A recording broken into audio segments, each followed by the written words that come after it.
जय गुरुदेव। मेरा कोई न सहारा बिनु तेरे, गुरुदेव दयालु मेरे। मेरा कोई न सहारा बिन तेरे, गुरुदेव दयालु मेरे। मेरा कोई न मेरा कोई न, मेरा कोई न मेरा कोई न, मेरा कोई न सहारा बिन तेरे, गुरुदेव दयालु मेरे। मेरा कोई न सहारा बिनु तेरे, गुरुदेव दयालु मेरे। तुम भगतन के हितकारी, तुम भगतन के हितकारी, तुम आए शरण तुम्हारी, हम आए शरण तुम्हारी। कट जन्म मरण के गुरुदेव दयालु मेरे। कट जन्म जन्म के फेरे, गुरुदेव दयालु मेरे। मेरा कोई न सहारा बिनु तेरे, गुरुदेव दयालु मेरे। मेरा कोई न सहारा बिनु तेरे, गुरुदेव दयालु मेरे। ओ मेरी डोले डमरू नैया, मेरी डोले डमरू नैया। ओ प्रभु बन जाओ पोखरिया, प्रभु बन जाओ पोखरिया। मेरे तुम हो चांद सवेरे, गुरुदेव दयालु मेरे। मेरे तुम हो चांद सवेरे, गुरुदेव दयालु मेरे। मेरा कोई न सहारा बिनु तेरे, गुरुदेव दयालु मेरे। मेरा कोई न सहारा बिनु तेरे, गुरुदेव दयालु मेरे। तुम युग युग अंदर आए, तुम युग युग अंदर आए। मोह नींद से जीव जगाए, मोह नींद से जीव जगाए। एक ये दिल के दूर अंधेरे, गुरुदेव दयालु मेरे। किए दिल के दूर अंधेरे, गुरुदेव दयालु मेरे। मेरा कोई न सहारा बिनु तेरे, गुरुदेव दयालु मेरे।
मेरा कोई न सहारा बिन तेरे, गुरुदेव दयाल मेरे, मेरा कोई न सहारा बिन तेरे, गुरुदेव सर्व व्यापक, सर्व शक्तिमान, सर्व समर्थ, मंचासीन परम पूज्य सतगुरु दाता दयालु के चंद कमलों में कोटि कोटि बार नमन।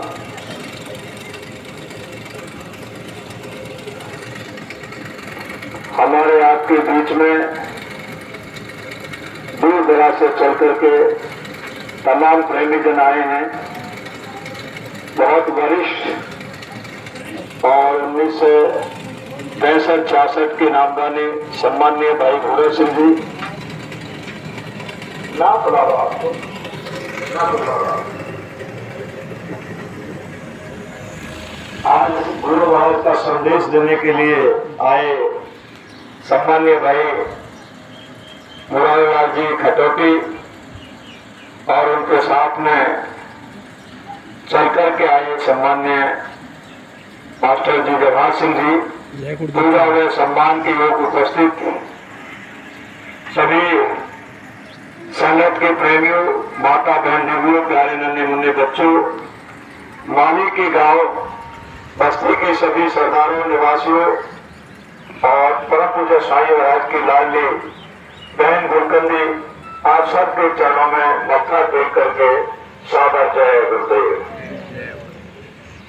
देखिए ग्रामवासियों और धर्म प्रेमियों,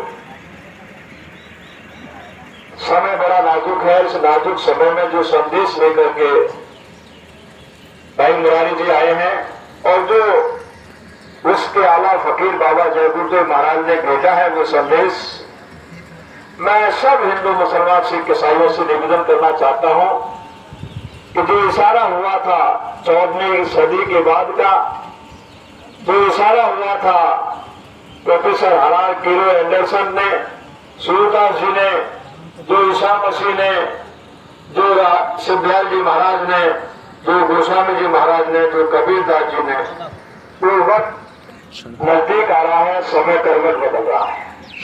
आज आपके समझ में नहीं आ रही है, लेकिन संत महात्मा फकीर औलिया दया के सागर होते हैं, वो रहमो करम की बरसात करते हैं। उसी रहमो करम का संदेश देने के लिए मोहम्मद साहब आए थे। उसी रहमो करम का ईसा मूसा और जितने भी पीर पैगंबर आए, सब ने उस रहमो करम का संदेश देने की कृपा की। लेकिन हमने उस रहमो करम के संदेश पर कितना गौर किया। हम लोग उनकी इबादत करना चाहते हैं, तो आपकी हमारी इबादत जब कबूल होगी जब हम उनके बताए हुए रास्ते पर चलने का प्रयास करेंगे। जो मर्यादा उन्होंने इंसानियत और मानवता की बांधी है, जो सब फकीर औलियाओं ने अपने मुरीदों को समझाया है। मलक बुखारी की बादशाह ने 12 साल कबीरदास जी के आश्रम पर बैठ करके जिस दौलत को पाया, महाराजा भर्तृहरि ने ठोकर लगा करके राजपाट को, पहले तूफान की रूहानियत को पाया। मीराबाई ने राणा के महलों को ठोकर लगा करके किसी बड़ी रूहानियत दौलत को पाया।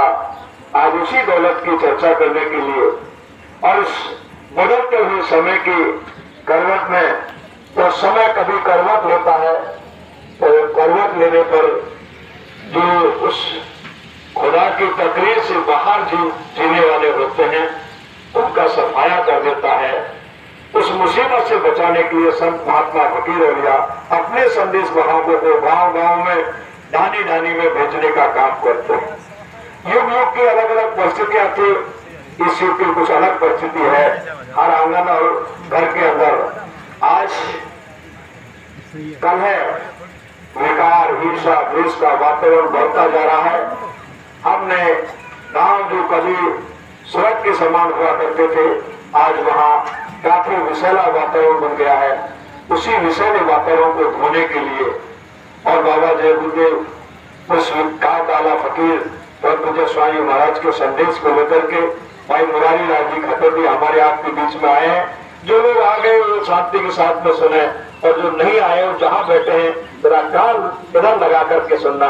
आपके कुछ काम की बातें की जा रही हैं, आपके भले की बातें की जा रही हैं, आपके घर में बरकत देने की बात की जा रही है, आपको आने वाली मुसीबत से बचाने का एक रास्ता दिखाने का संदेश देकर के तो मुझे बाबा जय गुरुदेव महाराज आला फकीर ने भाई मुरारी लाल जी को हमारे आपके बीच में भेजा है। अब अधिक समय न लेकर मैं सीधा मुरारी लाल जी से निवेदन करना चाहूंगा कि आप आए और परम पूज्य स्वामी जी महाराज के उस रूहानी तकरीर को इसको मोहब्बत और प्यार के साथ इन उपस्थित सभी मुरीदों को, प्रेमियों को, धर्म प्रेमियों को सुना करके मोहब्बत के इस वातावरण में सरोवर करने का एक विलक्षण प्रयास भाई मुरारी जी के माध्यम से हो रहा है। गुरु महाराज ने अपना प्यार भरा, स्नेह भरा संदेश हमारे आप सबके लिए भेजा है। गौर करके शांति के साथ एकाग्रचित होकर के उस संदेश को सुनने की कृपा करें। सम्मान्य भाई मुरारी लाल जी, जय गुरुदेव।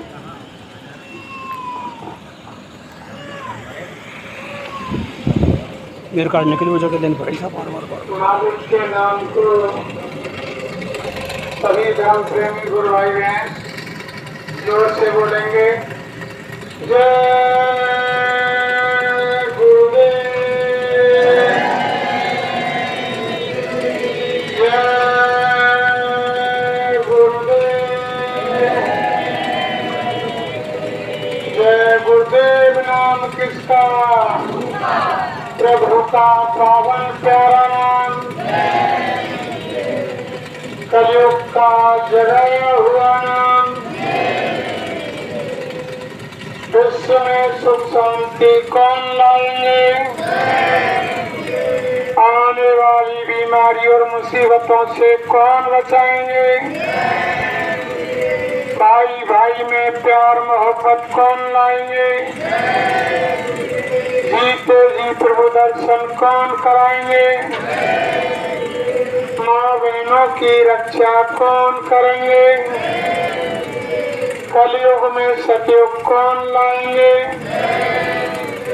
ये नाम नहीं इंसान का,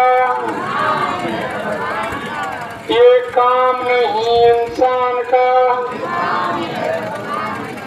जय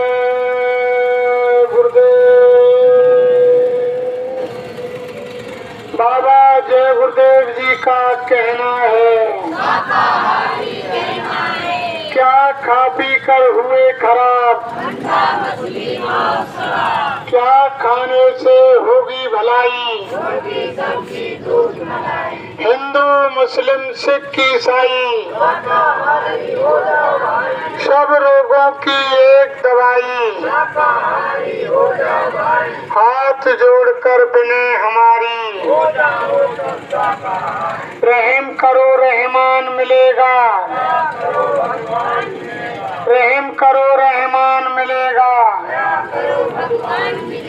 सब जीवों पर दया करो, सब जीवों पर दया करो, स्वामी जी की अर्जी है। जय गुरुदेव, जय गुरुदेव। सर्वसमर्थ सर्वव्यापक मंचासीन बाबा जय गुरुदेव जी महाराज के चरण कमलों में कोटि कोटि बार नमन। पूजनीय वंदनीय पिता तुल्य बुजुर्गों, दूर दराज से पधारे हुए धर्म प्रेमियों, गुरु भाई बहनों, सती सीता सावित्री की पावन भूमि पर पैदा होने वाली माता बहन देवियों, नौजवान साथियों, नन्हे मुन्ने बच्चे और बच्चियों, सभी को हमारा सादर जय गुरुदेव। आज बड़े सौभाग्य का दिन है। मालिक की असीम दया से हम सभी धर्म प्रेमी गुरु महाराज के मुखारविंद से निकले हुए अमृत वचनों को दोहराने के लिए और सुनने के लिए इकट्ठे हुए। ऐसे मौके भाई बहनों जीवन में कभी कभार आते हैं। और स्वामी जी महाराज कहते थे कि देखो बच्चे बच्चियों, जब मैं तुम्हारे ऊपर दया करता हूं तभी तुम घर से निकल करके यहाँ कार्यक्रम में आते हो। अगर मैं तुमको ऊपर से दया नहीं दूं तो तुम्हारी कोई औकात नहीं कि तुम कार्यक्रम में आ जाएं। जितने भी भाई बहन यहाँ आए हैं सब वो मालिक की मौज और मर्जी से आए हैं। कोई ये ना समझे कि हम हमारे बलबूते पे चल करके मालिक के वचन सुनने के लिए आए हैं। कोई ना कोई रास्ते में ऐसा रोड़ा बन जाता है कि हम नहीं आ सकते हैं। जब गुरु महाराज दया करते हैं तो वो रास्ते का रोड़ा भी खत्म हो जाता है और वो दया करके बुला लेते हैं प्रेमियों। तो देखो, ना तो हम कोई संत हैं, ना हम कोई महात्मा है, ना हम कोई ज्ञानी है, ना हम कोई विज्ञानी है, ना हम कोई विद्वान है, ना हम कोई वक्ता है। हम तो आप जैसे जिम्मेदार के बच्चे हैं। लेकिन गुरु महाराज के सानिध्य में रहे, गुरु महाराज की छत्र छाया में रहे और गुरु महाराज ने आदेश दिया अपने सेवादारों को कि मेरा संदेश गांव की भोली भाली जनता को, नगर शहर झोंपड़ी झुग्गी हर जगह जगह जा करके बता दो। तो हम बाबा जय गुरुदेव जी महाराज का संदेश लेकर के आए हैं आप भाई बहनों के बीच में। हम इनके पाती दूत हैं, हम इनके नाई हैं। जो बाबा जी का संदेश है वो हम आपको सुनाने आए हैं प्रेमियों। हम कोई आपको सत्संग सुनाने नहीं आए, हम आपको कोई उपदेश देने नहीं आए, हम आपको कोई ज्ञान देने नहीं आए। यानी सत्संग देने के अधिकारी तो संत महापुरुष होते हैं और वो ही सत्संग देते हैं प्रेमियों। हम तो उनके पाती दूत हैं, उनके नाई हैं, उनका संदेश लेकर के आपके बीच में आए हैं। तो गुरु महाराज का संदेश है कि बाबा जय गुरुदेव जी महाराज का कहना है और शाकाहारी हो जाओगे तो बीमारी से बाबा जी तो बचा रहे हैं और शाकाहारी क्यों? कि बाबा जी ने संदेश क्यों भेजा? यानी संत महात्मा त्रिकालदर्शी होते हैं, उन्हें दिखाई दे रहा है कि भविष्य में भारी मुसीबतें आ रही हैं, बीमारी आ रही है, लड़ाई झगड़े आ रहे हैं, महामारी आ रही है, वर्षा आ रहा है, सूखा आ रहा है, अकाल आ रहा है, भूकंप आ रहा है। गुरु महाराज ने बताया कि अभी आपने बीमारी कहाँ देखी, अभी आपने भूकंप कहाँ देखे, अभी आपने महामारी कहाँ देखी, अभी आपने भुखमरी कहाँ देखी, अभी आपने महंगाई कहाँ देखी, अभी आपने वर्षा अकाल सूखा कहाँ देखा। ये सारी चीज तो भाई बहनों आगे आ रही है। इसलिए बाबा जय गुरुदेव जी महाराज का संदेश यानी सब जाति के लिए, यानी एक जाति के लिए नहीं कि हिंदू को हो, मुसलमान को हो, सिख को हो, ईसाई को हो, हर इंसान जाति के लिए बाबा जय गुरुदेव जी महाराज का संदेश है कि आप सभी हिंदू मुसलमान सिख ईसाई यानी सभी शाकाहारी हो जाए और मांस मछली अंडे शराब का सेवन छोड़े। ये इंसानों का भोजन नहीं है, किसी भी धर्म शास्त्र में नहीं लिखा हुआ है। कोई भी धर्म शास्त्र को उठा करके देखो, मुसलमान भाइयों की कुरान शरीफ के 14वें अध्याय में लिखा हुआ है कि शराब का एक कतरा जिस जिस्म पर गिर जाए उस जिस्म को काट करके फेंक दिया जाए या जिंदा जला दिया जाए, फिर भी उसकी गुनाहें माफ नहीं होंगी। यानी शराब का कतरा यानी शराब की एक बूंद, जिस्म कहते हैं शरीर को, अगर शराब की एक बूंद शरीर पर गिर जाए, उस शरीर की जगह को काट कर फेंक दिया जाए चाकू से और या जला दिया जाए, फिर भी उसकी गुनाहें माफ नहीं होंगी। इतनी खराब यानी शराब है, गुरु महाराज ने बताया।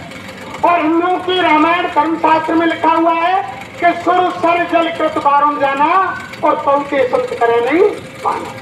यानी गंगा जल में अगर ये शराब बनाई जाए, लेकिन महान लोग होते हैं वो पीने की क्या सलाह इसको हाथ से स्पर्श भी नहीं करते, इतनी गंदी चीज है। तो बाबा जय गुरुदेव जी महाराज तो प्रेमियों आपको बताना चाहते हैं कि आपको ये मनुष्य शरीर, ये इंसानी जामा, ये इंसानी चोला उस मालिक ने, उस खुदा ने, उस अल्लाह ने, उस गॉड ने, उस भगवान ने दया करके दिया है। और ये इसीलिए दिया है, इसलिए नहीं दिया कि आहार निद्रा भैक्ष मैथुनम यानी पेट भरना, बच्चे पैदा करना और बच्चों की यानी परवरिश करना, लालन पालन करना, धन संग्रह करना, मकान बनाना, इसीलिए मालिक ने नहीं दिया। ये तो मालिक ने विशेष काम के लिए दिया है। ये मनुष्य शरीर, ये मनुष्य यानी इंसानी जाना, ये विशेष काम के लिए दिया कि गुरु महाराज ने बताया कि जिस काम को जानवर यानी पक्षी पशु कर रहे हैं, उसी काम को अगर मनुष्य करे तो जानवर पक्षी और मनुष्य में फिर कोई अंतर नहीं। ये तो विशेष काम के लिए मालिक ने दिया। ये भजन के लिए दिया, यानी भगवान के भजन के लिए, खुदा की इबादत के लिए मालिक ने ये मनुष्य शरीर, ये इंसानी जाना दिया कि समय निकाल करके और यानी अपने बाल बच्चों की दुकान जब तक खेती का काम करने के बाद जब शाम को घर में आओ, दुकान जब तक खेती का काम ईमानदारी मेहनत से करो, और जब घर में शाम को लौट कर आओ तो बाल बच्चों की सेवा करो, आए गए का आदर सत्कार करो। जब तुम्हारे पास जब घाट में सोने जाओ, जब कोई यानी काम नहीं हो, उस समय बैठ करके लेट करके सच्ची आत्मा से यानी वो खुदा की रूहानी इबादत और भगवान का आत्मा से सच्चा भजन 1 घंटा आधा घंटा समय निकाल करके कर लो। इसी में आपका ये मनुष्य शरीर पाना सार्थक हो जाएगा और आपका लोक भी बन जाएगा और यानी परलोक भी बन जाएगा, यानी दोनों काम हो जाएंगे प्रेमियों। तभी तो गुरु महाराज कहते थे, अरे बच्चे बच्चियों तुम मेरे कहने से मेरा एक काम कर दो, यानी और संसार की जिस तुम इतनी कड़ी मेहनत संसार की भौतिक वस्तुओं को पाने के लिए रात दिन तुम करते हो, तो वो संसार की सारी चीजें मैं तुमको गिफ्ट में दे दूंगा, तुम मेरे कहने से मेरा एक काम कर दो। तो गुरु महाराज ने एक काम क्या कहा कि तुम मेरे कहने से भजन कर लो। अगर तुमने भजन कर लिया, जिस संसार की चीजों के लिए तुम सुबह से शाम तक बहुत कड़ी मेहनत कर रहे हो, वो सारी चीज भजन के साथ में आपको मुफ्त में मिल जाएंगी, उनके लिए मेहनत आपको नहीं करनी पड़ेगी, गुरु महाराज ने कहा। लेकिन आज समय ऐसा हो गया कि लोग यानी भौतिकवाद की तरफ इतने दौड़ रहे हैं कि हाँ पैसा है पैसा, धर्म जा, कर्म जा, ईमान जा, इज्जत जा, समाज जा, भाईचारा जा, कुटुंब जा, परिवार जा, नाते रिश्तेदार जा, यानी कोई कहीं जा, सारे सम्मत टूट जाए, लेकिन पैसा चाहिए इंसान को। ऐसा समय इस समय कलयुग के अंदर आ गया धर्म प्रेमियों। तो गुरु महाराज आप और हम सभी को बचाना चाहते हैं, और गुरु महाराज ने यह भी कहा कि इस यानी शाकाहारी होने की तारीख स्थिति निश्चित है। अगर उस समय तक जितने बच्चे बच्चियां गुरु महाराज ने कहा शाकाहारी सदाचारी हो गए, तो उनका आने वाले खराब समय में रक्षा हो जाएगी, बचाव हो जाएगा। अगर उस तारीख के बाद अगर आप शाकाहारी हुए और सदाचारी बने, तो आप कितनी भी मन्नत करना, कितनी भी पुकार करना, कितनी भी विनती प्रार्थना करना, फिर आपकी रक्षा नहीं हो। वो एक समय निश्चित है जब न्याय के तख्त पर प्रेमियों जज बैठ जाएगा, उस समय तुम्हारी हाल को लेकर के वो कर्मों के अनुसार सजा देगा, फैसला सुनाएगा, उस समय माफी नहीं मिलेगी। माफी तो जज के न्याय के तख्त पर बैठने से पहले मिलती है, यानी आप गुहार लगा लो, विनती कर लो, प्रार्थना कर लो संत महात्माओं से, यानी फकीरों से। तो जब उनकी मन्नत करोगे, उनसे यानी गुहार लगाओगे, विनती प्रार्थना करोगे, तो आपको यानी माफी मिल सकती है।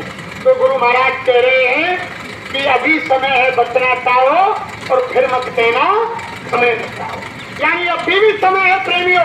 अगर आप शाकाहारी हो गए और समय निकाल करके भगवान का भजन कर लिया, तो आपका यानी बचाव हो जाएगा। देखो प्रेमियों, ये तो हमारे एक मन की बात है, लेकिन दाता दयालु सतगुरु महाराज हर समय हर जीव की हर मुसीबत में हर वक्त उनकी देखभाल संभाल करते हैं, रक्षा करते हैं। और नामदान देने के बाद तो यानी संत सतगुरु उसी समय उसके शरीर में प्रवेश कर जाते हैं और काल भगवान से आत्मा की डोरी को लेकर के अपने हाथ में पकड़ लेते हैं और उसी समय अंग संग जीव के रहते हैं प्रेमियों। लेकिन हमारी और ये आपकी यानी भूल भुलैया है, धोखा है कि गुरु महाराज हमारा साथ नहीं दे रहे हैं, गुरु महाराज हमारे साथ नहीं है। देखो एक हरनाम सिंह नाम के कपड़े के व्यापारी थे, उनकी कपड़े की दुकान थी। वो यानी सच्चे सतगुरु के बंदे थे और अपने गुरु पर यानी पूर्ण विश्वास करते थे और वे 24 घंटा संगत की सेवा और गुरु की सेवा में लगे रहते थे। जब भी गुरु आदेश देते कि बच्चा हरनाम अब तुम जाओ तुम्हारी दुकान को खोल लो, तो किसी दिन 1 घंटे, किसी दिन 2 घंटे, किसी दिन 3 घंटे, किसी दिन 4 घंटे, किसी दिन तो सारे दिन दुकान बंद रहेगी। तो क्या होता प्रेमियों, देखो जब भी हरनाम सिंह अपनी दुकान को आकर के खोलते, कपड़े की दुकान थी, तभी यानी ग्राहकों का तांता लग जाता दुकान पर।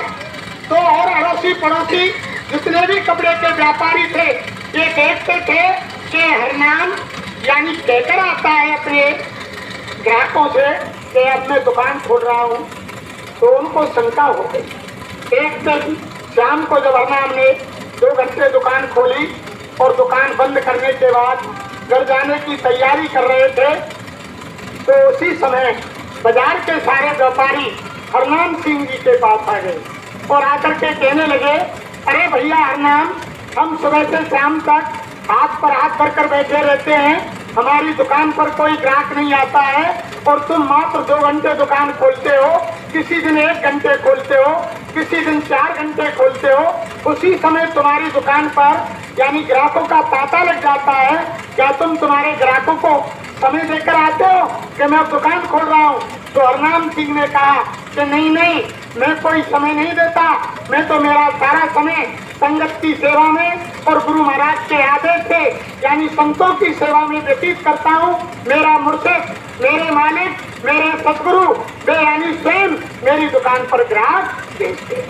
गुरु महाराज ये कहते थे, जहाँ भी काफले में सत्संग हुआ आवाज लगाते थे, अरे बच्चों दुकानदारों, अपनी दुकान बंद करके 2 घंटे का समय निकाल करके आप और यानी सत्संग मैदान में आ जाओ। जो आप यानी जब दुकान खोलोगे सत्संग के बाद में जो मुनाफा तुमको पूरे दिन में मिलेगी, वो 1 घंटे में सारे दिन की मुनाफा आपको मिल जाएगी। लेकिन प्रेमियों, भरोसा होना चाहिए। जब आप हमको भरोसा ही नहीं है, अभी देखो अभी हमारे प्रेमी भाई बहनों को ये भी भरोसा नहीं है कि सच्ची चीज वो यानी ऊपर की अनामी धाम की चीज यानी गुरु महाराज ने सारा भेद ऊपर तक का बता दिया। फिर भी हमारे भाई बहन यानी सुबह स्नान करके, मैं बहुत हमारे नामदानी प्रेमियों को देखता हूँ कि कोई सूरज पर जल चढ़ा रहा है एक पैर से खड़ा होकर के, कोई यानी मंदिर में ढोक लगा रहा है, कोई कुछ कर रहा है, यानी भजन नहीं करते घर में बैठ करके।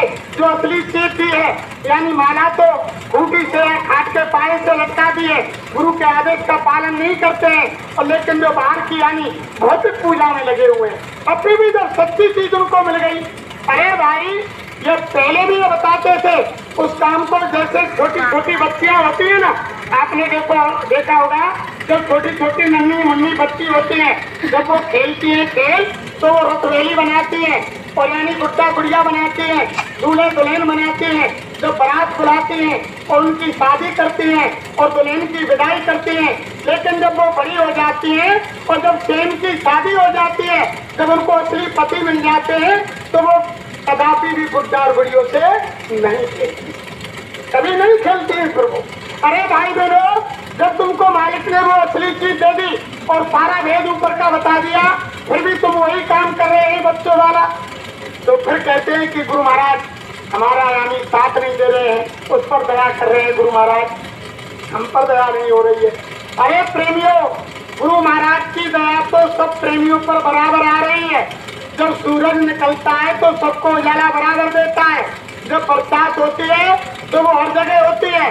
वो ये गांव में ये नहीं देखती है कि यहाँ गंदगी है, कि यहाँ यानी गड्ढा है या कीला है या मकान है या ऊसर भूमि है या उपजाऊ भूमि है, वो तो हर जगह बरसात होती है। ऐसे ही मालिक की दया हर प्रेमी के ऊपर बराबर आ रही है। लेकिन हमारे बर्तन में जितनी गुंजाइश है उतनी दया ठहरती है, बाकी वापस चली जाती है। भाई देखो प्रेमियों, जैसे किसी घड़े में रात का पानी भरा हुआ है और हमने 2 लोटा केवल पानी उसमें से काम लिया और सुबह हमने ट्यूबवेल चलाया और हम ताजा पानी घड़े में भरना चाहते हैं, तो घड़े में 2 लोटे का गुंजाइश है तो केवल 2 लोटा ही पानी तो आएगा ताजा। अगर घड़े को हम फैला देंगे, उस पानी को फेंक देंगे, रात के भरे पानी को यानी फेंक देंगे, तब तो ताजा पानी उसमें भर जाएगा। और अगर उसी पानी में आपने भरा तो 2 लोटा पानी आएगा। तो हमारे अंतर भाई बहनों यानी काम, क्रोध, लोभ, मोह, ईर्ष्या, छल, कपट, निंदा, द्वेष, अनेकों प्रकार की बुराई हमारे अंदर अंदर पहले से भरी हुई है। जब मालिक की दया आती है तो हमारे अंदर दया ठहरने के लिए गुंजाइश ही नहीं। भाई गुंजाइश ही नहीं है, दया कैसे काम करेगी? दया तो तब काम करेगी अपने बर्तन को खाली करो, जब हमारा बर्तन यानी एक दूसरे की निंदा, छल कपट, ईर्ष्या, द्वेष, काम, क्रोध, लोभ, मोह, ये सारी चीज इन विकारों को अंदर से निकालेंगे।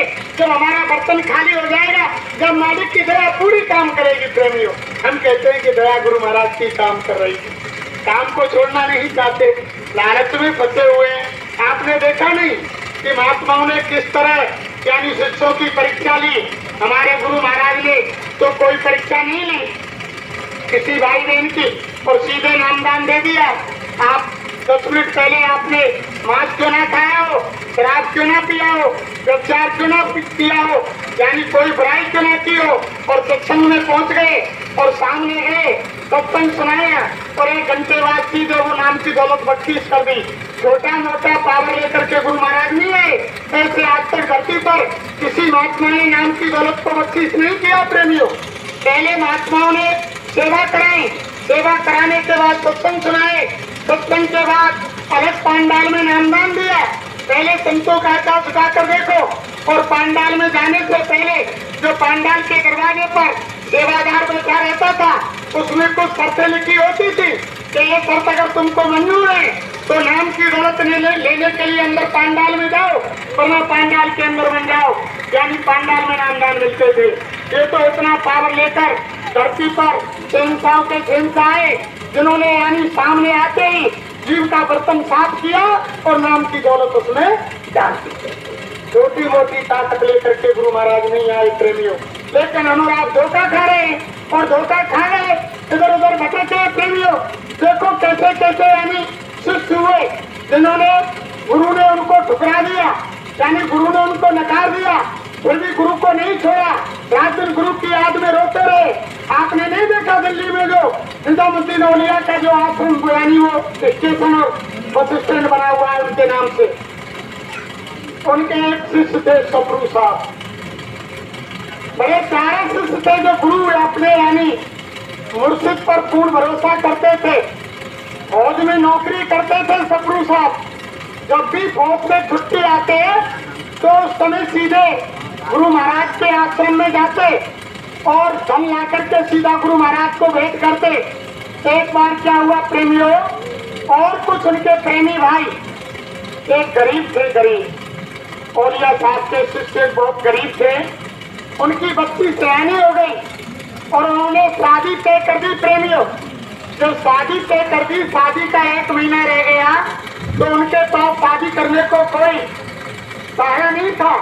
तो उनकी धर्मपत्नी ने कहा कि हे प्राणनाथ स्वामी, आप गुरु महाराज के आश्रम पर चले जाओ, उनसे कुछ मांग लो, वो दया करके दे देंगे तो हमारी बच्ची के पीले हाथ हो जाएंगे। तो वो बेचारा औलिया साहब के आश्रम आया, औलिया साहब से फरियाद लगाई, विनती की, प्रार्थना की कि गुरु महाराज हमारी बच्ची की शादी तय हो गई है और 1 महीना बाकी है। अगर कुछ हमें गरीब है, हमारे पास कोई धन नहीं है, अगर आपकी दया हो जाए, कुछ मदद मिल जाए, गुरु महाराज तो हमारी बच्ची की शादी हो जाए। औलिया साहब ने कहा, अरे बच्चा जाओ, वह संगत सेवा में लगी हुई है, सेवा कर लो, कुछ आश्रम में चले जाओ जैसे गुरु महाराज कराते थे। कहीं ईट की बुराई चल रही है, कहीं बैंगन की लड़ाई चल रही है, कहीं मट्टी ढलाई हो रही है, कहीं कुछ हो रहा है, कहीं धान की रुपाई हो रही है। तो यानी ऐसे सेवा के लिए चला गया। सेवा करते करते प्रेमी भाई बहनों 15 दिन निकल गए। फिर उस शिष्य ने सोचा कि अब शादी के मात्र 15 दिन बाकी रह गए हैं और गुरु महाराज ने अभी मुझको कोई यानी ऐसी सांत्वना नहीं दी कि बच्चा हम तुमको धन दे देंगे, सहायता कर देंगे, चलो एक बार गुरु महाराज कहीं भूल नहीं गए हो, तो एक बार गुरु महाराज को फिर याद दिला दूं। 15 दिन बाद प्रेमियों फिर गुरु महाराज के सामने पहुंच गए, फरियाद लगाई कि वो मालिक बच्ची की शादी के 15 दिन रह गए। अरे बच्चा कोई बात नहीं, सेवा करो। फिर सेवा के लिए प्रेमियों सेवा करते रहे। 7 दिन बाकी रह गए, फिर लौट करके फिर आए कि मात्र 7 दिन बाकी है और गुरु महाराज ने हमारी फरियाद को सुना या नहीं सुना, कहीं फिर भूल तो नहीं गए। फिर तीसरी बार गए, जाकर के कुटिया में फरियाद लगाई कि गुरु महाराज मात्र 7 दिन हमारी बच्ची की शादी में रह गए हैं और 5 दिन की लगन जाएगी, लगन में तो मात्र 2 दिन बाकी है। अरे बच्चा कोई बात नहीं, जाओ सेवा करो। फिर सेवा के लिए भेज दिया। मात्र जिस दिन लगन जानी थी 5 दिन बाकी रह गए प्रेमियों, उसी दिन सुबह जल्दी आकर के फिर फरियाद लगाई कि अब तो समय बिल्कुल नजदीक आ गया, यानी लगन जाने वाली है आज और गुरु महाराज ने मेरी विनती को स्वीकार नहीं किया। कुटिया में गए, जाकर कहा कि गुरु महाराज वो बच्ची की शादी आ गई, आज उनका लगन किसका जाना है। तो गुरु महाराज ने एक बच्चे से कहा, सेवादार से, बच्चा वो हमारी जूतियां रखी हैं अंदर पुरानी, उनको ला करके इस बच्चे को दे दो। अंदर फटी जूतियां जो गुरु महाराज ने पैर से उतार कर रख दी, उन जूतियों को ला करके यानी उस शिष्य को दे दिया और शिष्य ने जूतियों को गुरु के सामने ले लिया और वह आश्रम से चल दिया और अब कहने लगा, वह क्या गुरु महाराज हैं, यानी इतने दिन तो मुझसे सेवा करवा लिया और अंत में क्या नतीजा निकला कि फटी जूतियां मुझको दे दी कि ले जाओ बच्चा। और ऐसी शादी करना जो किसी की गांव में शादी नहीं हुई हो, धूमधाम से शादी करना बच्चा। कोई शादी ऐसी गांव में आज तक नहीं हुई हो, ऐसी शादी करना, धूमधाम से करना। और जाओ बच्चा, चले जाओ, ये जूतियां ले जाओ। और रास्ते में वो गुरु महाराज को पूछता जा रहा है। गुरु की लीला को कोई नहीं जान सकता है, यानी गुरु की लीला बहुत अजीबो गरीब होती है प्रेमियों। कोई गुरु की लीला, जो भगवान की लीला को लोग नहीं पहचान पाते हैं, तो गुरु की लीला को तो पहचानना बड़ी मुश्किल की बात है। नहीं पहचान पाया, रास्ते में गुरु को कोसता चला आ रहा है कि वाह गुरु महाराज, इतना समय व्यतीत कर दिया और कोई मेरी मदद नहीं की और फटी जूतियां मुझको दे दी, अगर मैं इनको बेचूंगा तो इनको कौन खरीदेगा। यानी उसने अपने अंगोछा में छाती में लपेट करके और फटी जूतियों को सिर पर रख लिया कि कोई देखेगा कि गुरु ने क्या सौगात दी तो हंसी और आएंगे, इसलिए कपड़े में लपेट करके जूतियों को सिर पर रख लिया अपने और रख लिया। जैसे जैसे आगे बढ़ने लगे और गुरु महाराज को कोसते जा रहे थे, तो उधर से क्या हुआ प्रेमियों, सतगुरु साहब उसी दिन यानी फौज से रिटायर होकर आ रहे थे, गधा घोड़ों खच्चरों पर फौज से जो रिटायर में धन मिला था उसको लेकर के आ रहे थे। वो सीधे गुरु महाराज के यानी चरणों में धन को देने जा रहे थे और धीरे धीरे उधर से सतगुरु साहब आ रहे, उधर से वो प्रेमी गुरु महाराज की फटी जूतियां सिर पर लेकर आ रहे थे। जैसे नजदीक आए तो यानी सतगुरु की जूतियों से वो भीनी भीनी बहुत सुगंध आने लगी, जो यानी इस मृतलोक में इस पृथ्वी पर वो सुगंधी नाम की कोई चीज नहीं। जब वो सुगंधी प्रेमियों आने लगी तो सतगुरु साहब ने सोचा कि ये सुगंधी कैसे आ रही है।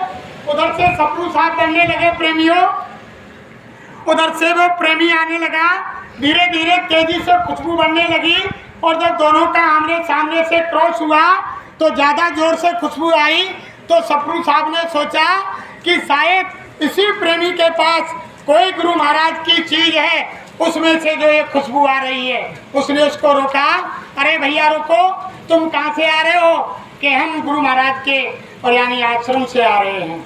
अरे कि गुरु महाराज ने तुमको कुछ दिया, कोई चीज है तुम्हारे पास? कि हाँ भैया, हमारी बच्ची की शादी थी, हम गुरु महाराज के पास कुछ सहायता लेने के लिए और हम आश्रम गए थे और हमने यानी वहाँ 20-22 दिन सेवा की और गुरु महाराज ने अंत में ये फटी जूतियाँ हमको ये दे दी और कह दिया कि बच्चा ले जाओ, उनसे शादी धूमधाम से करना। सतगुरु साहब ने विचार किया, इतनी सुगंध मेरे मुर्शिद मेरे मालिक की जूतियों से इतनी सुगंध आ रही है जो यानी इस धरती की क्या चला है, 3 लोक में कहीं ये सुगंधी नहीं है। तो उसने कहा, अरे भैया, इन जूतियों को क्या तुम बेचना चाहते हो? कि हाँ भैया बेच दूंगा, पर भैया तुम इनका दोगे क्या? कि अरे भैया तुम जो कहेंगे वो दूंगा। तो उन्होंने कहा कि नहीं नहीं, जो भैया तुम देना चाहे सो मुझे दे दो।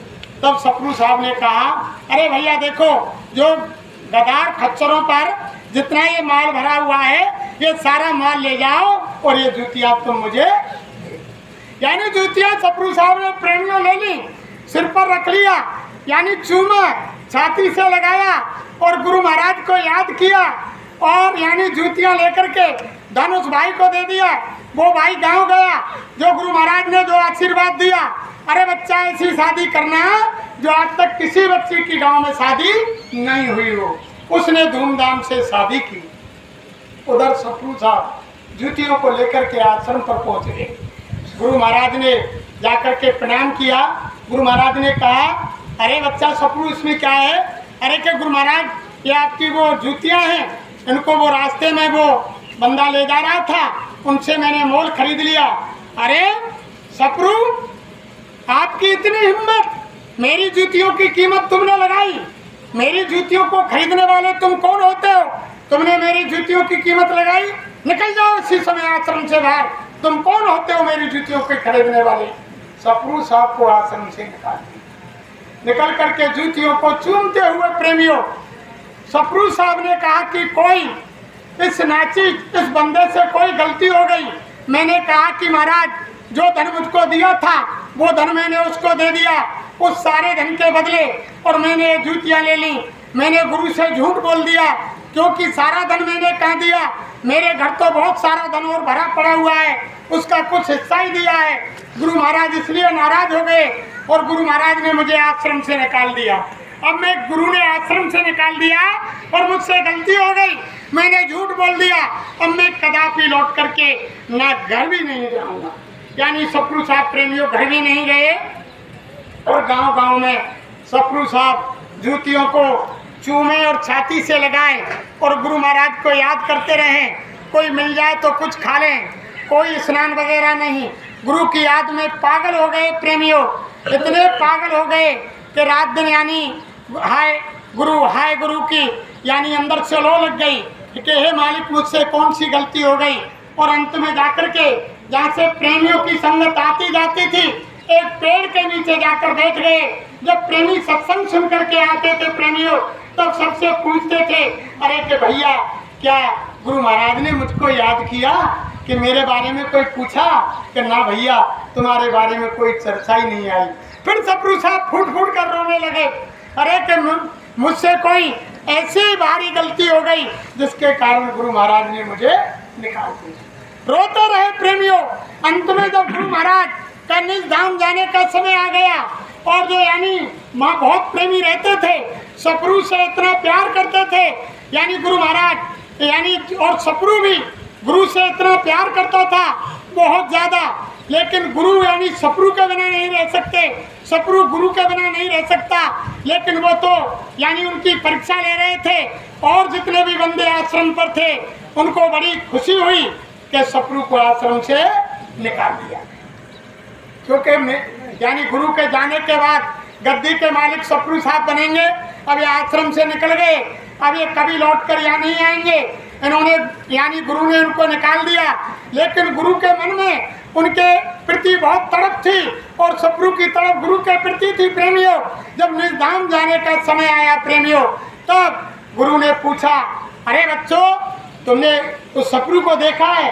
तब प्रेमियों ने कहा सत्संग के बाद, कहा गुरु महाराज वो तो हमको रोज रास्ते में मिलते हैं, क्या कोई बात करते हैं? क्या है गुरु महाराज वो रोज पूछते हैं, क्या भैया गुरु ने मेरी चर्चा की, कोई मेरी बात आई? तो हम कहते हैं कि नहीं।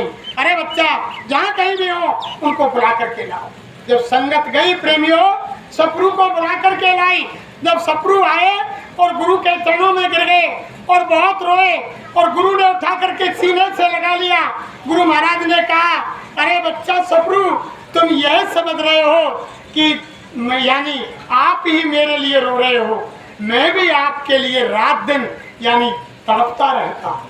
कोई मैं किसी से कह नहीं सकता, मैं यानी किसी बंदे को बता नहीं सकता, मेरे मन में तुम्हारे प्रति इतना प्यार था, इतनी तड़प थी, बच्चा रात दिन में कुटिया में जाकर के रोता रहता था। तुम ये समझ रहे थे सपरू कि गुरु मुझको याद नहीं करते? अरे बच्चा, मैं तो ये आपकी परीक्षा ले रहा था कि आपका प्रेम मेरी तरफ कितना है। तो प्रेमी भाई बहनों, गुरु महाराज ने तो कोई ऐसी कठिन परीक्षा आपकी और हमारी नहीं ली। अगर कोई कठिन परीक्षा गुरु महाराज लेते तो आप और हम यानी इस परमार्थ के मैदान में नहीं टिक पाते।